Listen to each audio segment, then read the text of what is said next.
안녕하세요. 반갑습니다. 실전 치주치료 보험 청구 기초부터 심화까지 강의를 하고 있는 서울본치과의원 원장 정경입니다. 반갑습니다. 이번 시간은 파트 1 두 번째 시간으로 저번 시간에 이어서 진행이 될 것 같고요. 지금 다뤄볼 내용은 앞에 내용에 이어서 치은신 부착술, 치은박리 소파술, 그리고 치근면 처치술, 치주치료 후 처치, 마지막으로 치주낭 측정 검사까지 진행을 해보도록 하겠습니다. 이 내용들은 이제 청구 프로그램에서 자주 하는 치료 탭에 있는 부분이 뒤에 나와 있습니다. 치주낭 측정이 이제 치주낭 측정 검사가 되겠고요. 드레싱 리스케일링은 치주치료 후 처치 아마 이렇게 될 것 같아요. 그리고 옆에 이제 치주 탭으로 들어가시면 다른 부분들이 있죠. 제일 윗줄에 플랩 간단 복잡, 여기 이제 치은박리 소파술입니다. 그리고 드레싱 요거는 치주 후 처치 복잡, 나에 해당하는 부위가 되겠고요. 나머지 이제 치주 수술류는 이제 치주 탭에 모두 다 있습니다. 먼저 치은신 부착술부터 보겠습니다. 비용은 44,000원 정도 되고요. 정의 및 적응증 보시면 중증도의 골연상 치주낭을 제거하고자 하는 경우 큐렛 대신 수술대를 사용해서 치주낭 상피, 결합 상피, 유과 조직 등을 확실하게 제거함으로써 치면과 하부 결합 조직 간의 신부착을 도모하는 소파술이다. 치조골 노출이 없다. 그래서 치주 소파술 그리고 치은박리 소파술의 중간 정도 되는 술식이다. 이렇게 말로 설명이 되겠고요. 그림으로 보시면 이렇게 이제 검은 점선에서 이렇게 수술도를 이용해서 잘라서 접합시키고 수처를 한다. 이런 시술이 되겠습니다. 뭐 많이 사용하지 않는 술식이긴 하지만 이게 뭐 설명된 대로 수술하기 어려운 부위 또는 그런 환자에 있어서 수술에 가까운 시술을 할 수 있다. 이런 뜻으로 받아들이면 될 것 같습니다. 주의사항입니다. 치주낭 기저부를 향해 수술칼로 내사절개해서 두꺼운 파필라와 깊은 치은열구를 잘라내고 제거하고 뭐 이렇게 되어 있습니다. 두 번째, 신부착술 행위에 치근면 치석 제거와 치근할택술 행위가 포함되므로 따로 뭐 산정하실 수는 없습니다. 그리고 봉합사는 별도 산정이 가능합니다. 다음은 이제 더 많이 쓰이는 치은박리 소파술입니다. 페리오돈탈 플랩 오퍼레이션 여기 영어로 되어 있고요. 두 가지는 아닙니다. 치은박리 소파술 간단 그리고 복잡. 금액은 다음과 같은 차이가 있습니다. 먼저 간단부터 보겠습니다. 치은박리 소파술 간단의 정의.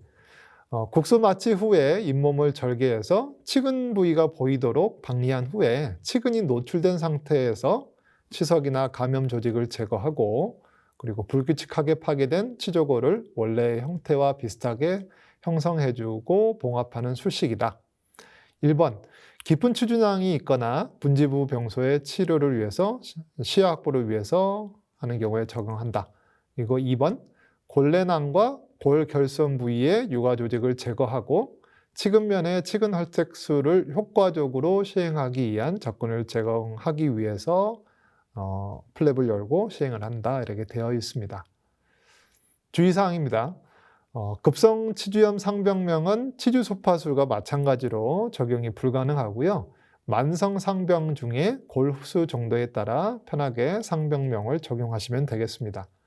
두 번째, 절개 후에 치의주 판막을 박리해서 결선 부의 유과 조직을 제거하고 치근면에 이렇게 이제 치석 제거 및 치근할택술을 시행한 경우에 산정을 하는데 1번, 보통 3에서 5mm 정도의 적당한 치주낭이 존재하거나 그리고 한두 개 치아 또는 3분의 1 이하의 치조골 결손에 청구를 합니다. 그래서 적당한 치주낭 개수가 적거나 치조골 결손이 크지 않을 때 적용을 한다. 2번, 이전 치주 치료가 없는 경우에는 치주 소파술로 삭감되는 사례가 있으니 주의하십시오.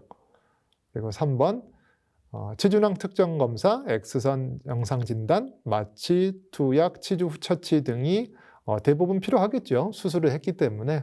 그래서 너무 없어도 선정에 삭감이 되거나 그럴 수 있기 때문에 필요한 경우를 다 오히려 이제 넣으셔야 됩니다. 이거는. 다음으로 치은박리 소파술 복잡입니다. 정의 및 적응증에서 윗부분은 간단과 모두 같고요. 마지막에 3번이 차이점이 있습니다. 3번을 보시면 치조골의 생리적 형태를 만드는 골 형성술이나 골내랑 제거를 위해서 지지골을 제거하는 골 삭제술을 동시에 실시한 경우, 그래서 위에 이제 치은 박리뿐만이 아니고 골까지 좀 건드리는 술식이다. 이렇게 이제 정의는 되어 있습니다. 주의사항입니다. 2개의 치 이하인 경우 또는 3분의 1 이하의 골소실이 있는 경우에는 간단으로 인정을 했죠. 하지만 2개 치 이하라 하더라도 치근 분지 부위의 골 흡수 현상으로 치조골 변형이 있어서 수직성 골 흡수가 확인된 경우는 복잡으로 인정을 합니다. 그래서 좀 수직골 소실이 있는 경우는 복잡으로 청구를 하셔도 됩니다.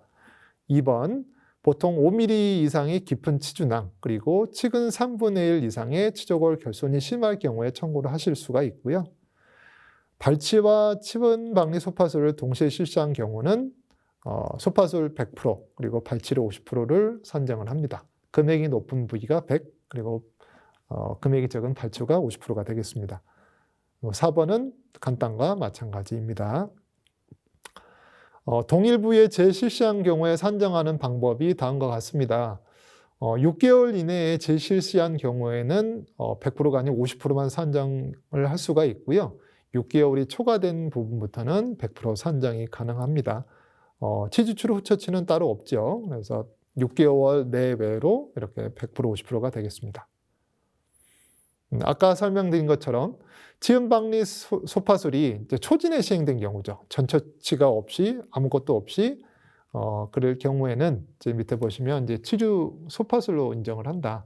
이 부분은 아마 이제 다른 술식을 하면서 끼워져서 같이 이제 치은박리 소파술이 이루어졌거나 또는 뭐 치석 제거, 치근할택술, 치주 소파술을 실시를 하였는데 몇 달이 지나서 재진으로 해서 연결이 돼야 되는데 연결되지 못하고 초진에 들어간 경우가 대부분이겠지만 아무튼 재진에 전처치가 꼭 들어갈 수 있도록 연결해서 치료를 하셔야 된다는 뜻입니다.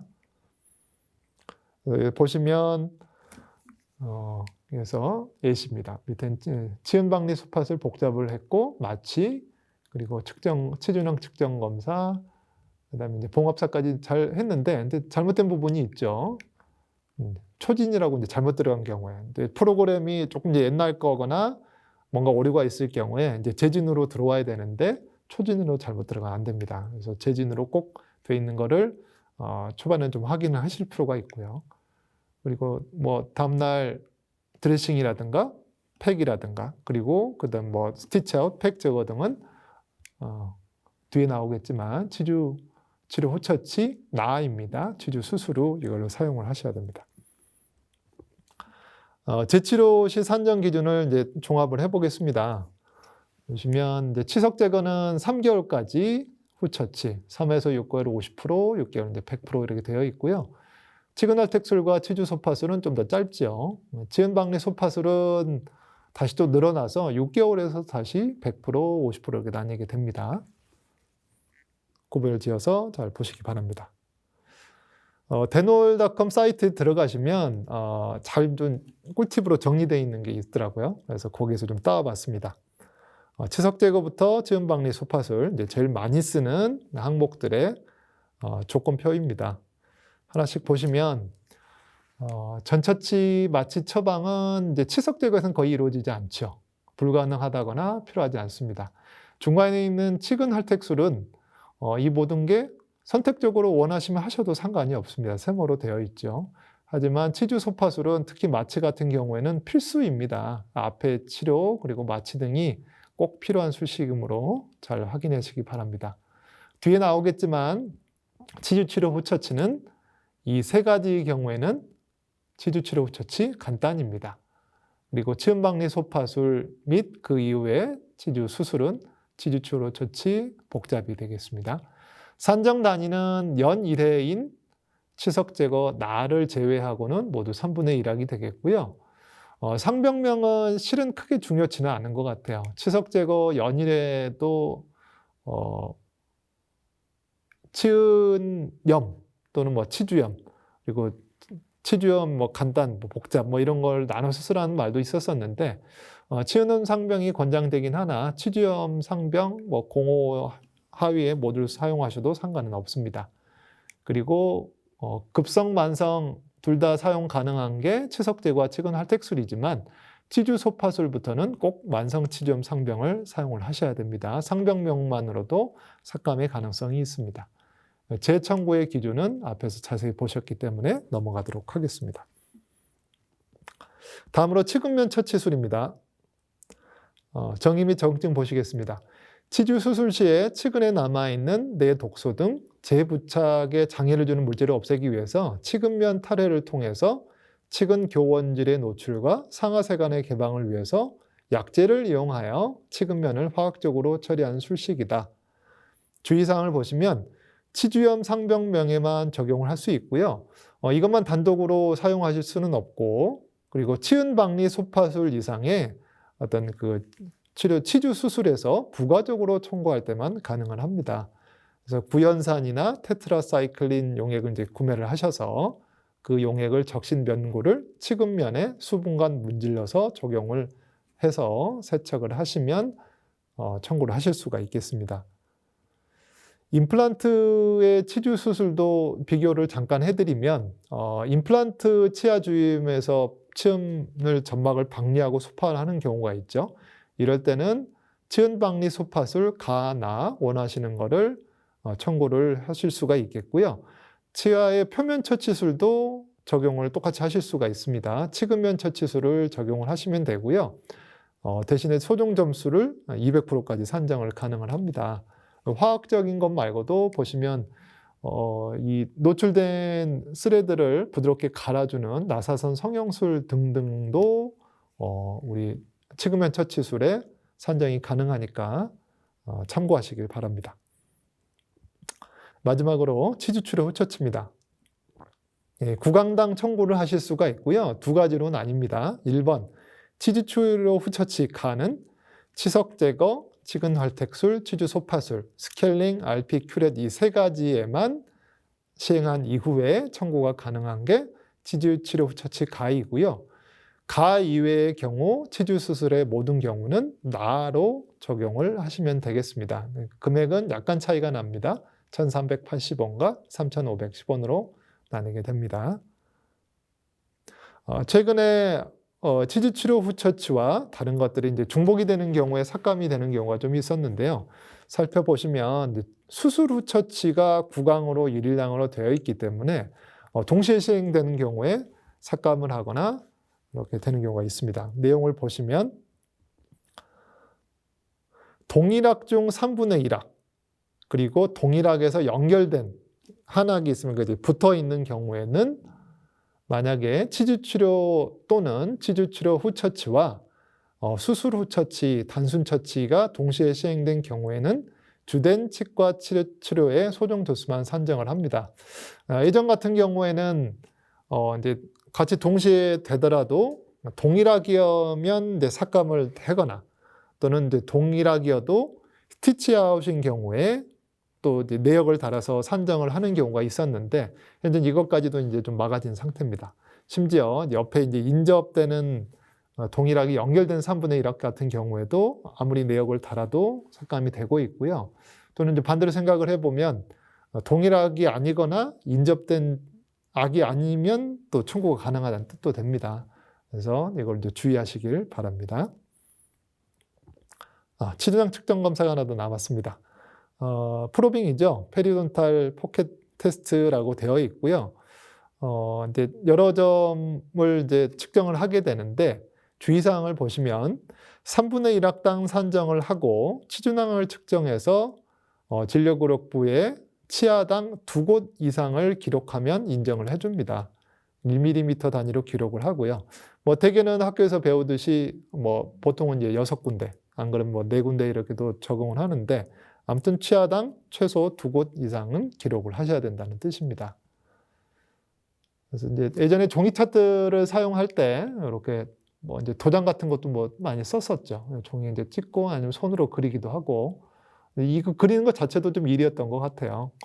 그래서 요거 한참 그려놓고 이제 측정을 하고 그리고 또 따로 프로빙만 이렇게 따로 돼 있는 종이도 사용하기도 하고요.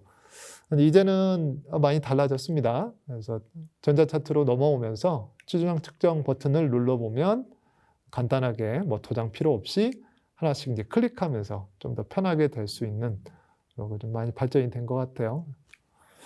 참고하시길 바라겠습니다. 이상으로 파트 2 두 번째 강의를 진행을 했고요. 다음 주에는 파트 1을 진행했고요. 파트 2를 다음 주에 이어서 하도록 하겠습니다. 경청해 주셔서 감사합니다.